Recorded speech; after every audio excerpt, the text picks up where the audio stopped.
Recently, I've been asked a lot about prebiotics and probiotics and whether or not people should be taking them. And my answer to this is typically no, unless it is a doctor-prescribed prebiotic or probiotic, in which you should be listening to everything that your doctor tells you to do. With that being said, just blindly adding in prebiotics and probiotics is not something that I would recommend. And the reason for this is because it does appear that probiotics in particular could potentially increase the risk of something called small intestinal bacterial overgrowth. So to briefly recap, we have an abundance of bacteria mainly inside of our large intestine. And SIBO is a condition characterized by the accumulation of bacteria inside of the small intestine. And this is potentially detrimental because these bacteria can actually compete with our small intestinal cells for absorption of the food that we eat, which can lead to nutrient deficiencies and excess gas and bloating because these bacteria, as a byproduct of consuming our food, will produce gas.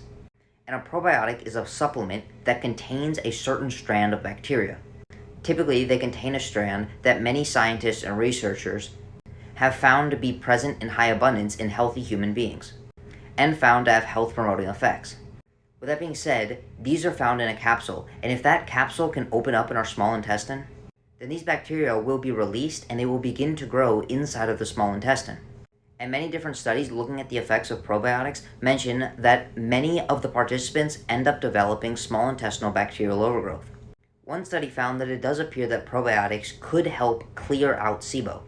Therefore, when you have already developed SIBO, a specific strand of probiotics may be efficacious. However, probiotics were not found to be efficacious for the prevention of SIBO, and they have been shown to accidentally colonize the small bowel and cause SIBO in the first place. And if it's the probiotic strand that you are taking that is causing the SIBO, taking more of the probiotic would not alleviate it, which might occur if this SIBO was caused by something other than the ingestion of probiotics.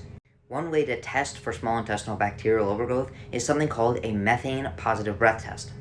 The reason methane is important is because many of these bacteria can actually produce methane. Therefore, the level of methane in your breath is significantly correlated with the amount of bacteria that's present inside of your small intestine. And this methane is taken at different time points because it takes longer for food to get into the large intestine, where bacteria are supposed to be. If one's breath levels of methane significantly increase in a very short period of time after the meal, it indicates there's an abundance of methane-producing bacteria inside of the small intestine. And they find that probiotic use is independently associated with methane-positive breath test. And they mention another study that found that probiotic use within 1 month of the test was associated with an increased methane-positive breath test in patients who suspected that they had SIBO. So the results are very mixed on whether or not probiotics specifically increase SIBO. Prebiotics, on the other hand, are things that feed the gut bacteria. And if we have already developed SIBO, because it's simply increasing the amount of fuel available to the bacteria that have colonized our small intestine, allowing them to continue to grow and continue to worsen the small intestinal bacterial overgrowth. And I will mention that studies are mixed as to whether or not there is a benefit or harm of prebiotics and probiotics, but the majority of supplements that are used in these studies are not even prebiotic and probiotic strands that we have access to.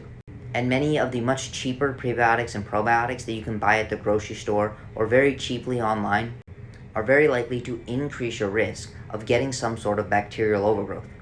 And since by no stretch of the imagination are prebiotics or probiotics essential, I don't think it's worth the risk, nor do I think you should be spending an abundant amount of money on these supplements, unless of course they were prescribed to you by a doctor. With that being said, I hope you enjoyed, and if you want to learn how to take control of your health and energy, send me a DM to sign up for coaching.